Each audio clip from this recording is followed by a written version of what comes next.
Good evening, America, and welcome to the Wednesday edition of Just the News, No Noise. I'm your host, John Solomon. You know this, reporting from Washington, D.C. I got a homework assignment for you to start today. I want you to go to wiredtofishcoffee.com and go check out some of the best coffee I've ever had. It's knocked Dunkin' Donuts out of my life after 35 years. It is a great coffee, and it also does good. Why?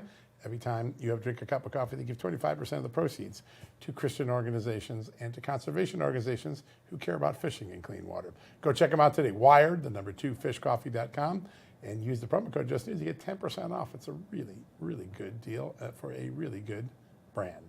All right, we start tonight's conversation about smoke. 2 different forms of smoke. First, black smoke coming from the chimney at the Vatican today. What does that mean? The first day of the Cardinals' conclave did not result in a nomination of a pope. We'll see where that goes, but we expect a selection sometime in the next few days. We'll keep you up to speed on that. The Cardinals convene in about 8 hours from now in Italy, and there'll be another full day tomorrow at the conclave. All right, the second smoke, it's still clearing in Washington. People reacting to the story that we began right here on this show last night.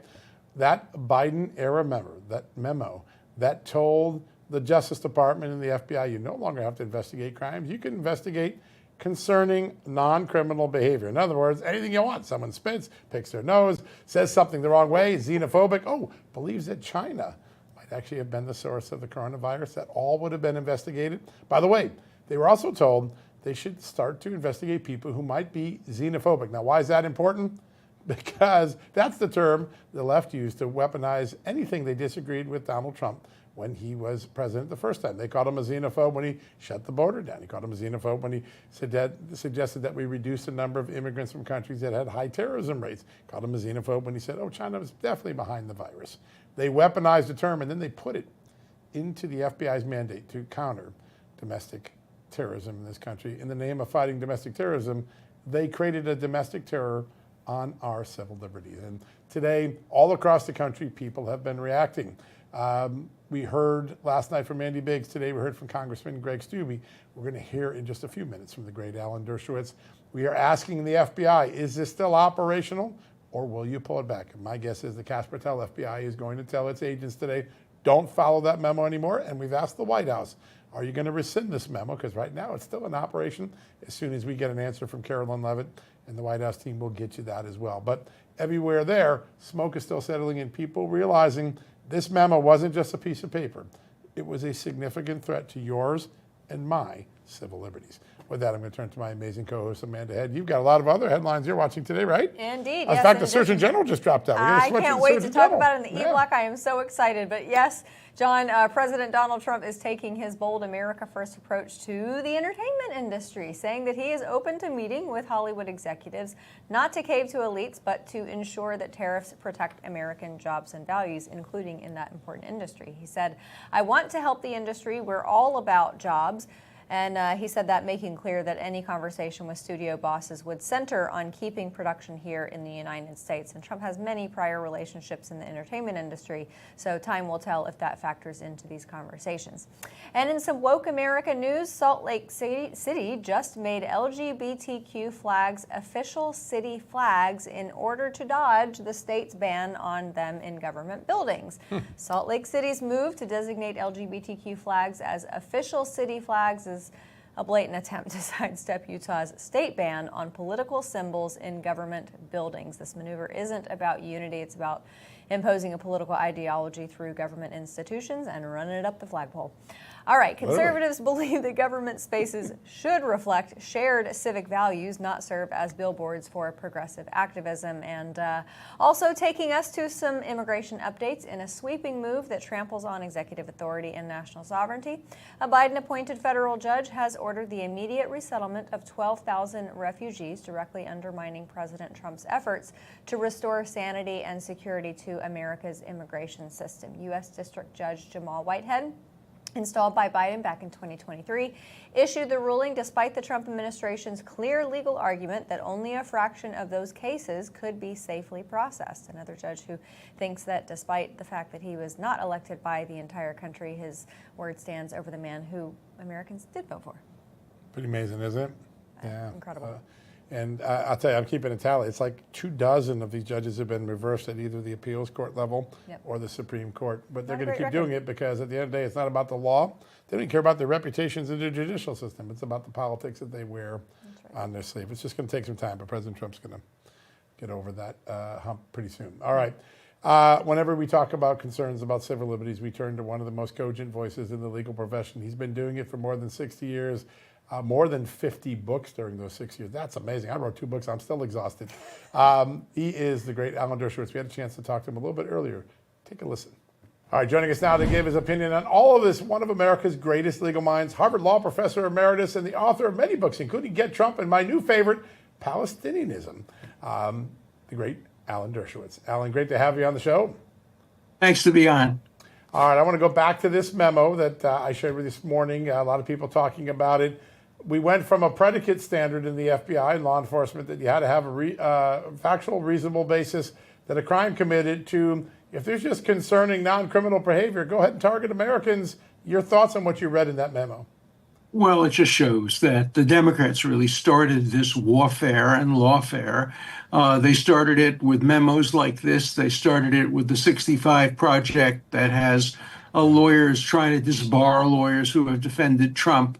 What we're seeing is tit for tat now. Unfortunately, both sides are using the legal system to go after their enemies. The Democrats started it. The Republicans are responding. I wish neither side would use it. I would like to see us return to a day where the only people who are ever investigated were people who actually committed crimes without regard to their political affiliation or to their identity politics in any way. But we're a long way from that in our country, unfortunately. Yeah, we are. Well, and I know that people probably have a sunnier outlook on what can happen under the roof of the Hoover building with Kash Patel at the top, but I imagine for him it seems insurmountable because it's such a huge agency. Do you think it's possible to root out these type of issues at the FBI and even the DOJ to some degree? I do. I think that a message from the top, from the president, from the attorney general, from the head of the FBI, a firm message saying lawfare is over. We're not going to try to get even or get back with them. We're not going to fight lawfare with lawfare. From now on, we prosecute only people based on probable cause, based on high standards, based on objective standards. Doesn't matter what party the person belongs to. We no longer accept the Stalin notion with Lavrenti Beria, show me the man and I'll find you the crime. That's what Biden seemed to have been saying. And that's what I think the 65 Project was saying. The irony is that the Bar Association is now so angry at the Trump administration for going after judges and going after law firms. It didn't say a word when the Democrats started this by the 65 Project, by having a group of people saying, we're explicitly going to try to disbar any lawyers who represented Donald Trump or who helped Donald Trump or provided legal services to Donald Trump. I know because I was one of them. I was his lawyer in front of the United States Senate, and I performed a constitutional duty, and they filed disbarment charges against me. Fortunately, they were dismissed, but it cost me $100,000 to defend myself, and many lawyers won't take that chance. And so the 65 Project started this and had a chilling effect on lawyers. They were the McCarthyites of the last decade. And I think that what we're seeing now is a little bit of payback, and I wish that would stop also. I made a speech at Mar-a-Lago. President Trump was there.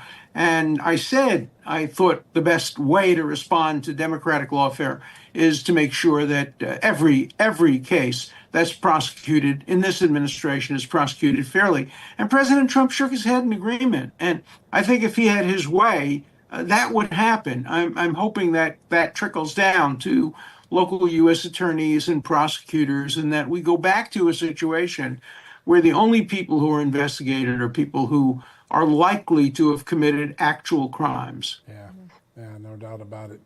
So I want to turn to another subject because you Sure. helped us through this period of time when the president was convicted in the New York Manhattan trial. And it's always been a question, when is the right time? When does the president now have jurisdiction to appeal? Tell us whether you think the president now, I know that the judge's sentence is a little murky, but does he have the right to appeal, and what will happen when he gets this to the Supreme Court? absolutely has the right to appeal. I think his lawyers, he's hired lawyers, I think, from Sullivan and Cromwell, they're big good. firms, some of them Supreme Court law clerks, and they are, as far as I know, in the process of drafting and filing the appeal. He should win this appeal hands down.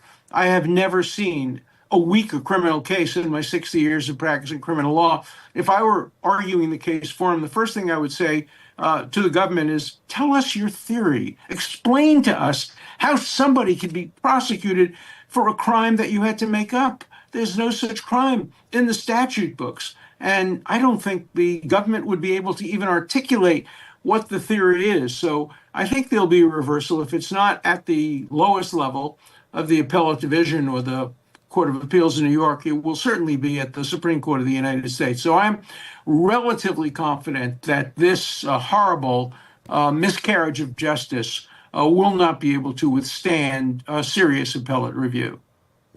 Alan, you mentioned the Bar Association a little while ago. Whether it's a private practice lawyer, whether it is a U.S. attorney or an assistant U.S. attorney, whether it's a judge, anyone in the legal profession, when it comes to your experiences in being Dershed, does the Bar Association hold some type of responsibility for this? And if you are able to, you can't get rid of people's political ideologies, I understand that. But is there a new standard that needs to be set by the Bar Association that could maybe reform the legal mentality? Yes, but what we need is new people in the Bar Association. The Bar Associations have become themselves woke, progressive, and left. Many of them, not all of them, but certainly in places like New York and Massachusetts and some other places. The Bar Association has not been applying the same single standard of criticism for people on the right and people on the left. Look, the legal profession in general, even Republicans, the legal profession in general does not like Donald Trump. And that shows in so many different ways. His inability to get some lawyers that he wanted to retain initially, because they said, and they told him, we don't want to be Dershowitz. That became a verb. We don't want to be Dershowitz. We don't want to have bar charges filed against us. If they can do it against him, they can do it against anybody. And that's why they came after me, to send a message. And it worked for some people, because some lawyers are not courageous. But some law firms are fighting back, and that's good. But I'd like to see the fighting back become neutral and not to say, oh, you can't go after us because we're Democrats and it's the Republicans who are going after us.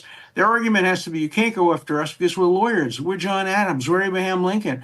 We defend people, even unpopular people, and we do it ethically and zealously. And as long as we comply with ethical standards, you can't come after us if you don't agree with who our clients are. But we live in an America today where lawyers still to this day are judged by their clients, and people are judged by who they represent and rather than how they represented them. So I think we're a long way from being able to have objective standards fairly imposed by bar associations that are in any way political or partisan. We have a lot of work to do to get there. I hope one day the verb Dershowitz doesn't mean that you've been canceled, but it means that you held the highest standards of the law, because that's what your career has been all through your 60 plus years in the legal system. Alan, I want to turn to something happened about an hour ago. News Alert moved on Just the News an hour ago. Masked pro-Palestinian, anti-Israel protesters invade the library during finals week at Columbia University. You just wrote a very powerful book, Palestinianism and Why It's a Threat to Human Rights, Democracy. Tell us a little bit about how we get past this, seems to be very recurrent cyclical moment in the Palestinian protest movement. Well, first of all, they're not pro-Palestinian. They are anti-Israel, anti-Semitic. That's right. The last thing the Palestinian people need are Columbia students protesting. It doesn't do any good to the Palestinian people who want to have a state and want to live in dignity. There's nobody protesting that calls for the two-state solution. They all call for the end of Israel as the nation state of the Jewish people. Nobody in these protesters calls for the two-state solution. So they're not pro-Palestinian. They're anti-American, they're anti-Western, they're anti-Semitic, they're anti-Christian, they're anti-academic. and the universities let them get away with it. Columbia said they weren't going to allow students to wear masks. Turn on your television. These guys are wearing masks. They're hiding their identity. That should be a crime, and it should certainly be an expellable offense. And but universities are letting them get away with it because faculties support these students. Many faculty members support these students. The report on Harvard, I'm writing a new book called Defund or Defend, Who's Going to Win Trump's War Against the Ivy Leagues. And in it, I go through the Harvard report, which goes case after case after courses, classes being taught that are anti-Semitic and anti-American and very political, and Harvard lets them get away with it, and Columbia lets them get away with it. Columbia has now lost its next president. I know the new acting president, and I hope she'll do something about this. And if she doesn't, Columbia is going to fail, just like Harvard is going to fail. American universities are going to lose their standing as among the great universities of the world unless they can restore meritocracy, honesty, integrity, and academic standards. You know, right now, you get admitted largely based on race or identity, and then you don't get grades. So nobody can demonstrate whether you've done your work. The message that is sent to the students today, you'll get in because of your race, you're not going to get graded, you're going to graduate no matter how little work you do, and then you're going to get a job, and you're going to be evaluated in your job based on your race and your gender. So why work hard? I mean, that's the message that's being sent to students today at universities all over the world, and especially at Ivy League universities. Yeah. Well, you have been so eloquent and so persistent in trying to correct this problem, Alan. We're so lucky to have you on the show today. Thanks for joining us. My pleasure. Thank you. Let's keep our standards up. Good. Thanks. Great book. All right, folks. A quick commercial break. When we come back, Senator Ron Johnson has something to say about that memo, as well as whether he's getting the transparency he was promised from the Trump administration. We're going to have both of that issues up next after this commercial break.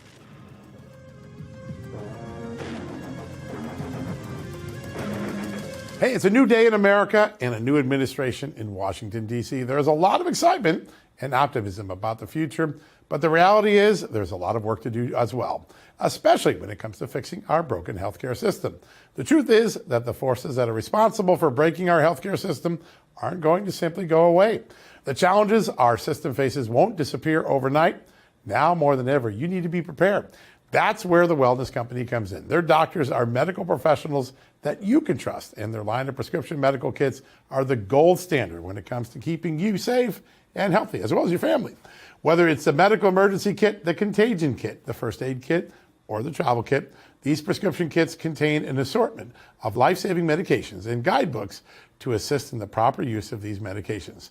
From the flu to strep throat, from COVID to the bird flu, from a trip to the beach to a trip overseas, the Wellness Company has a prescription kit designed to keep you and your family safe. Make America healthy again. Start at home. Do your part and protect the health of you and your family. Go to twc.health/justnews today and order. That's twc.health/justnews and use the promo code JUSTNEWS to save 10% off.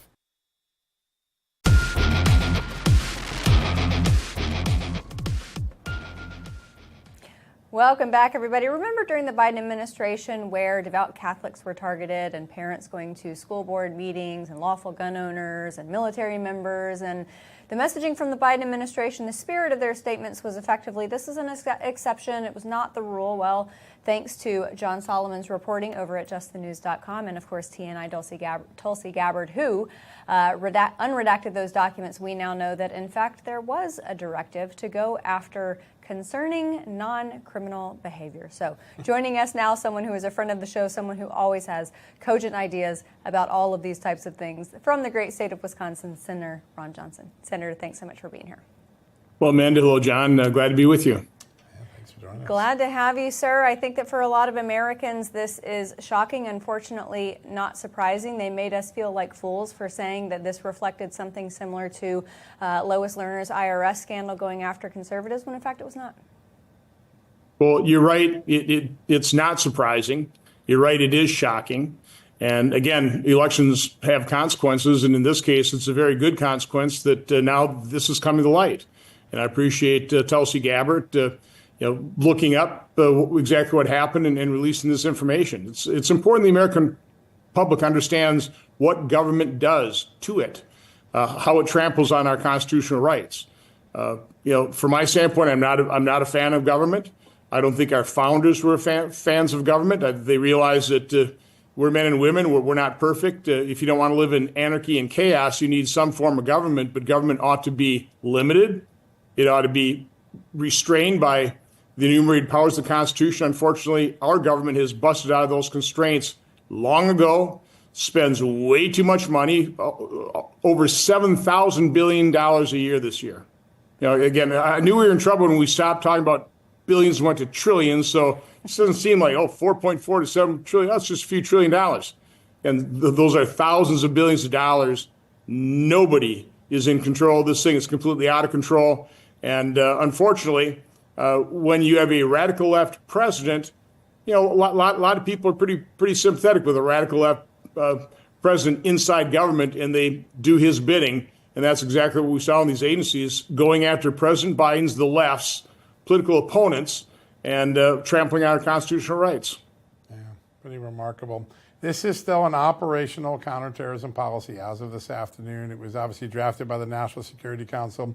President Trump, FBI Director Kash Patel, Attorney General Pam Bondi, what would you like them to do to make sure these ideas of going after the military, making xenophobia a crime, or opening up an investigation when there's no evidence of crime? How do we get rid of that from the system?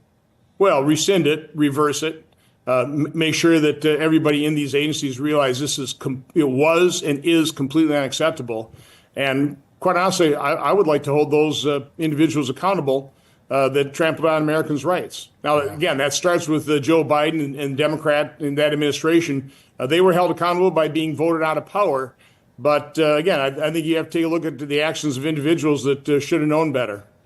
Should we get accounting, sir, of how many Americans and which Americans might have been targeted under this policy? Yes, I think these are the types of things that do need to be investigated. Again, it's not for retribution. It's just to make sure it never happens again, and that individual partisan actors inside these agencies that violated agency rules. Again, if you were following the president's orders, that's one thing.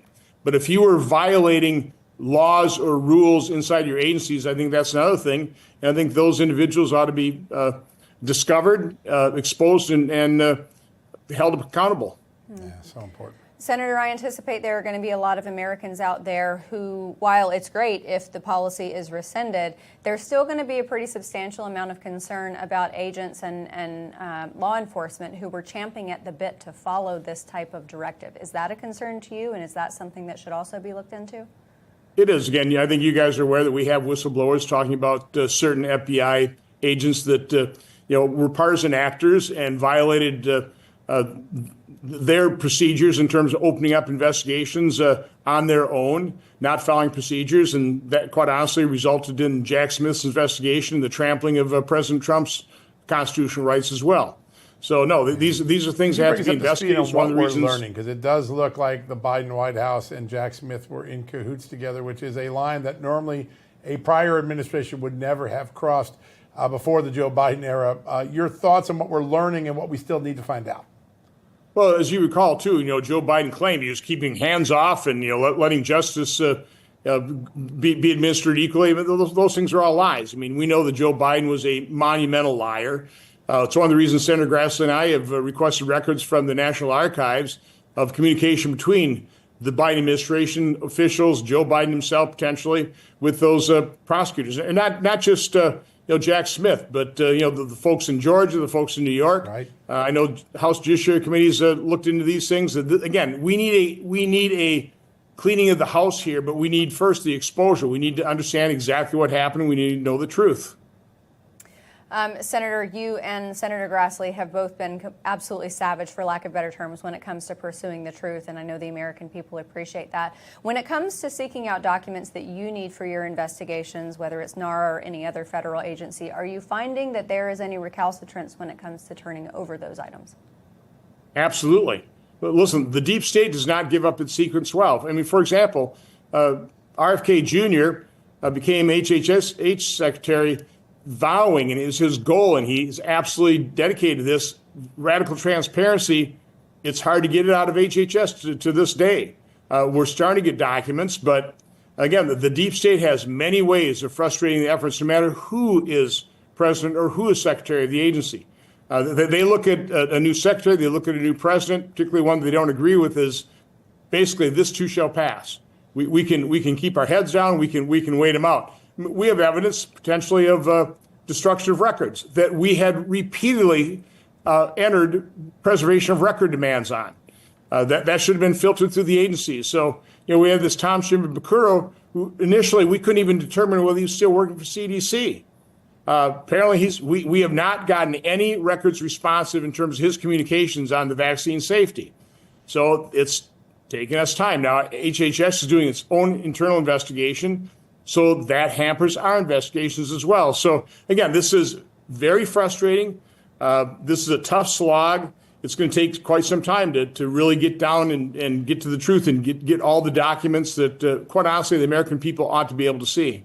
Yeah, we deserve it. It's our government at the end of the day, not theirs. That's the hardest part to get through to these bureaucrats.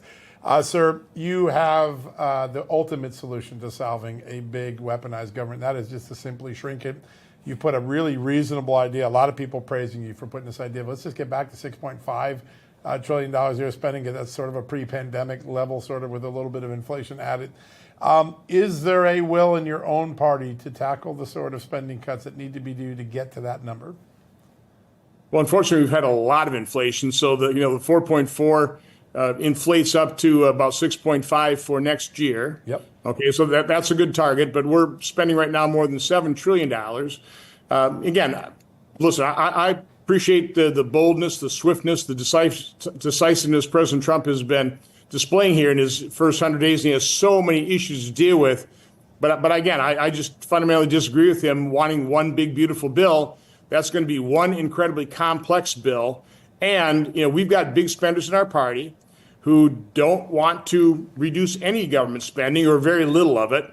And so as a result, trying to craft one big, beautiful bill is being very difficult. So I would have much rather had us take this bit by bit. So when we're debating this big, beautiful, complex bill, we have the time to do it. And so right now with the House trying to meet a May 31st deadline, there's simply not the time to go through line by line by line, particularly not when you've got a new administration, people like Russ Vought and OMB, and he is just overwhelmed with what he has to do. So we should have taken this in parts. By the way, it's still not too late. Had we done it, and I was always suggesting 3 steps: provide the border security, defense funding. That Senate bill would have reduced spending by $850 billion, more than half the House's current goal, which they're having a hard time achieving. Second step, just extend the current tax code. Take an automatic tax increase, massive tax increase off the table. That would have returned certainty to the economy. Then we could have already done those 2.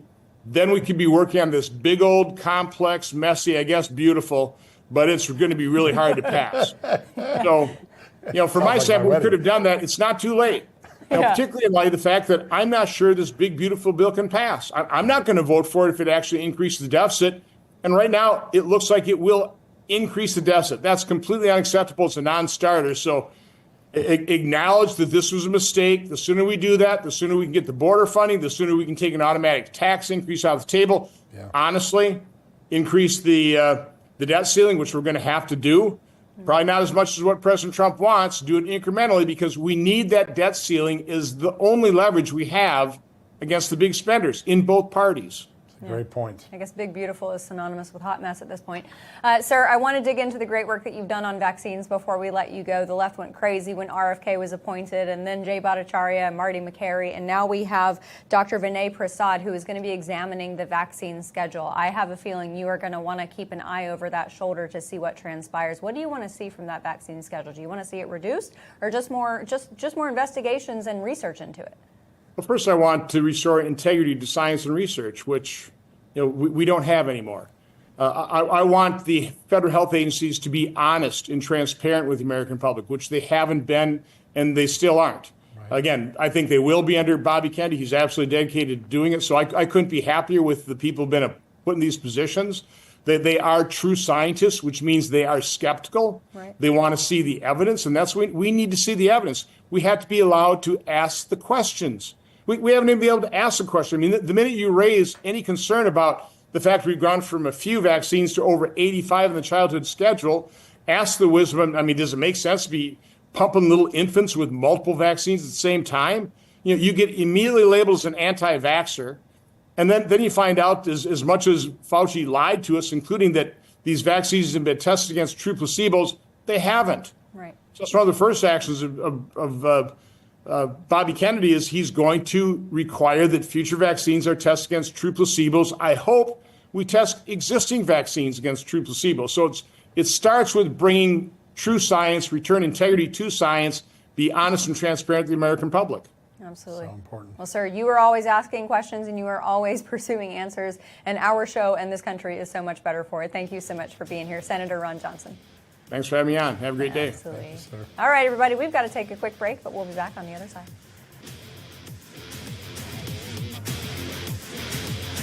Hey, America, for decades, you've worked hard, paid your taxes, and stood by the values that built this great nation: honesty, accountability, and, of course, faith. But now you're seeing a government that's bloated, reckless, and in many cases, completely unaccountable. The good news, you're not imagining it, and you're not alone. President Trump is back in the White House, taking on unfair trade practices, fighting waste and fraud, and boldly reaffirming our Christian foundations. But even the strongest leaders need support from the people. That's why I recommend AMAC, the conservative alternative for Americans 50 and over who still believe in truth, transparency, and the Constitution. For just $16 a year, you'll receive the AMAC magazine, access to exclusive money-saving discounts, and become part of a community that's holding government accountable. Now go join today at amac.us/justnews. Again, that's amac.us/justnews. Facts matter, your voice matters, and with AMAC, they're both being heard.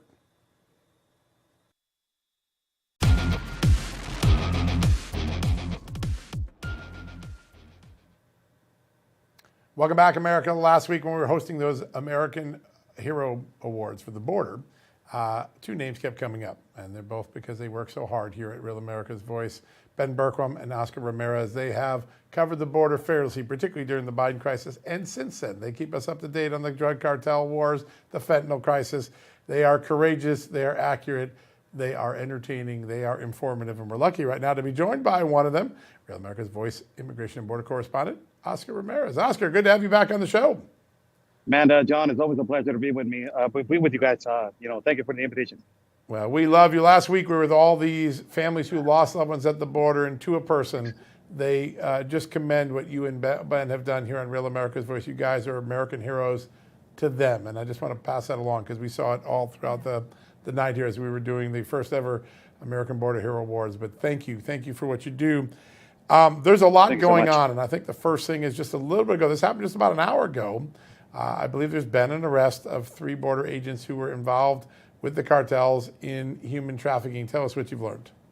Yeah, this is the collateral damage, Amanda, John, of the Biden administration. You know, the enormous influx coming in, and the agents are tempted just for the millions and millions of dollars. How this was a profitable business.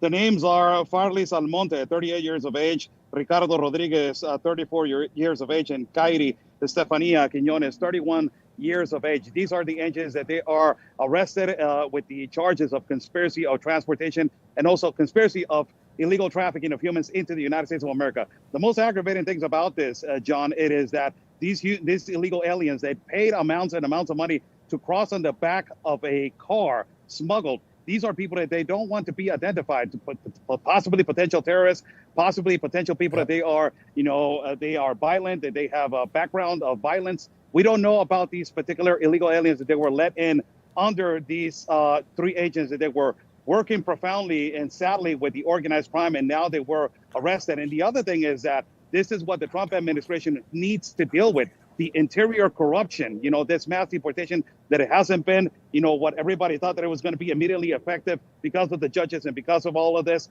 This is the other corruption that they need to deal with also. So important.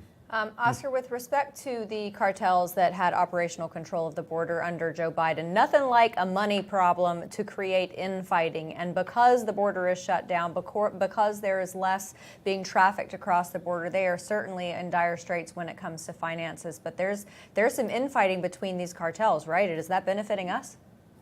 No, it is not. And, one of the border cities that has been now diagnosed as the most violent and insecure city in the country. Just recently, the president of Mexico named Tijuana, Mexico, the city that we are located, the most violent city with homicides. Yesterday was a human corpse that it was found on a trash bag, and also a human head that it was found on a lighting post, with both of them with cartel banners sent to the opposition cartel. It is being done because the human trafficking has been completely shut down, and the cartels have pivoted back into what they were before, that is the trafficking of synthetic drugs, that is the interior war and the interior violence. And since the Trump administration has taken over, this is a statistic that is extremely important, Amanda, 758 laboratories has been dismantled, and more than 13,000 cartel distributor members have been arrested. If it wasn't for the Trump administration, imagine the violence that it would have been increased if Biden was president and the borders will be open.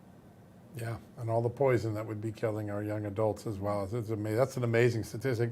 Oscar, you and Ben are just legendary within this network, within our audience. I love Law and Border every week. You've got a new documentary coming up. Tell us about it. 4 times Darien with the Angels of the Jungle. These are the 4 times that we have been in the most dangerous place for migrants, that is called the Darien Gap. No other journalist, no other network has done this in the world. As Ben Bergquam and myself, we crossed this Darien jungle, exposing ourselves to multiple difficulties and dangers. Ben and I, we got sick with malaria, also with dengue, and also we were in the middle of a crossfire with some delinquent bandits from the Clan del Golfo cartel in the middle, with these great guys and these heroes from the Panamanian Border Agency. So this documentary is going to come out in the next month or so for everybody to watch. Ben Bergquam and myself, we're going to be in it for everybody to just keep watching for this documentary coming out. Huge. We will. We'll make sure everybody knows about it. Oscar, you do such amazing work. We are so lucky to have you here. Can't wait to get our next update and to watch the next edition of Law and Border. But thanks for joining us tonight. John and Amanda, as always, it's an honor to be with you guys. Thank you for the invitation. We're honored by your great reporting and your courage.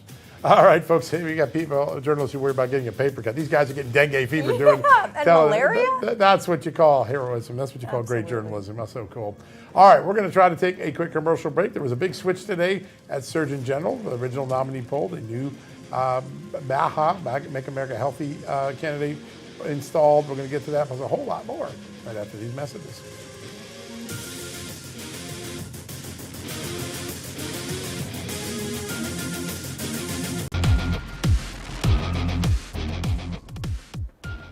Welcome back, everybody. A recent international study published in the American Journal of Preventive Medicine has uncovered a troubling correlation. Higher consumption of ultra-processed foods is significantly linked to increased risk of early death. Joining us now to discuss this from Pure Health Research, Dr. Holly Lucille. Holly, great to see you. Thanks for being here. Of course, it's always great to be with you too. Thank you. Yeah, so I look at a study like this, connecting to early death, and I think a lot of people obviously associate ultra-processed foods with poor health. That's just kind of logical and common sense. But early death, that takes it a lot further than I think most people would suspect. Yeah, this was really highlighted too in the pandemic, because what's happening when people are eating ultra-processed foods is kind of a double whammy.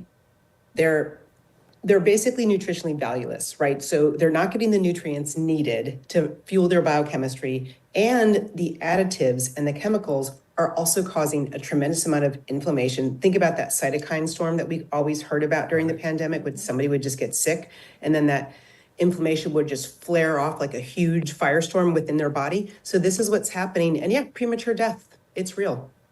Wow, pretty amazing.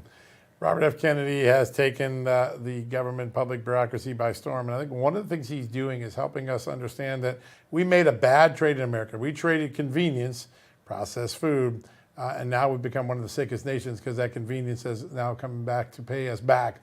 How do we break this cycle? What signs do you see on the horizon? Maybe Americans are ready to go back to whole foods and healthy things and the sort of supplements you put at Pure Health Research. Yeah, you know, doctor in Latin docere means to teach. And I think it is all about educating. It's what you two do every day. It's like getting it out there and just helping people understand what happened to our palates, right? We get trained to like not like broccoli, very early age, right? Because everything is so ultra processed.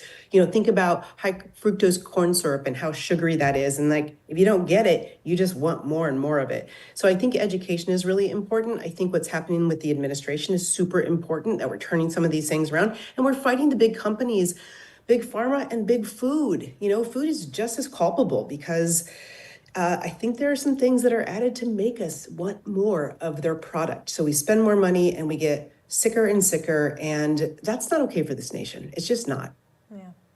Holly, President Trump has assembled an all-star lineup when it comes to focusing on a lot of these issues, food dyes, the ultra-processed foods. You got Jay Bhattacharya, RFK Jr., Marty McCary, and now Dr. Casey Means as Surgeon General. A lot of sunny days on the horizon, hey? Yeah, that Casey Means appointment I was pretty excited about that. So I think things are looking up. And I think we're only, you know, and here's my passion about it. I think when people feel better, they do better. And I think we all need to be doing better and better for each other each and every day in these times. And I think when people feel better, that's what they do. They do better. It's kind of like they act locally with their family. They lead by example, ripples out into the community, ripples out into more of the nation. And that's what we all need. So I'm pretty excited, just like you are. Dr. Holly, a lot of people I talk to feel like allergies are getting worse and that the season seems like more endless. Instead of sneezing just in April and May, we're sneezing all year long. A lot of concern that we've done a lot of damage to our immune system, which makes us more susceptible to these sort of things. What are some of the things you're seeing in the research and some of the things that Pure Health Research puts on the table to help us deal with this sort of inflammation that we deal with? Yeah, it's a great point, right? So it's always that old adage. If you're pointing the finger out, let's say at an allergen, like maybe dog dander or anything else, seasonal allergies, things that are blooming in the spring, there's always three fingers pointing back at you, right? So it's not necessarily, yeah, sure, we want to avoid known allergens, but why is your system so revved up or over revved up and having all of these symptoms? And it's exactly what we've been talking about. It's that chronic low-lying inflammation that's happening on a daily basis, that our immune system is like boom, boom, boom, boom, boom, boom, boom, like a whack-a-mole game. And so we've got to settle that all down. And so Pure Health Research, I think the other thing I want to say about Pure Health Research is when it comes to good things in their product, what I want to talk about is there are none of those bad things that are in our food in their products, right? So no commercial dyes, no pharmaceutical excipients, no anything like that, which makes them a really transparent, quality-driven company. And you guys have a fantastic guarantee. Tell our viewers about it. Yeah, it really doesn't get any better than that. So you have a whole year. It's risk-free, basically, 365 days. If you don't like it, if it doesn't do what it's claiming to do or what have you, or what you think it's going to do, just send them an email, send them a text or a call, and they're going to refund your money, every penny you paid, without any questions. So great company, great products, transparency, quality, and none of the bad stuff. Before we let you go, I know the fatty liver formula is something that we've had you on to talk about a lot, but what's your other favorite formulas that Pure Health Research offers? Okay, so the liver health formula, I know we've exhausted that conversation, but I think the liver health formula would be like you going around the house, grabbing all of your garbage and setting it outside. I think the lymph support system would be the garbage people coming and taking it away. Because if you've ever been in New York City when there's an MTA or a strike, right, and the garbage just kind of puts all over, I mean, it just piles up on the sidewalk. That's what happens if you don't have good lymph flowing. And so I think that liver health formula and the lymph support system go hand in hand. It's 1 + 1 = 10. Absolutely. Well, that's a great idea. Dr. Holly Lucille from Pure Health Research, thank you so much for being with us tonight. And to our viewers, if you were interested in any of the formulas that Dr. Holly mentioned, head over to purehealthresearch.com and use the code JUSTNEWS for a 50% savings, huge savings. And remember, you have a year to try it. You're not going to find a better guarantee than that. Go to purehealthresearch.com and use the code JUSTNEWS. We're going to take a break. We've got a few more stories on the other side.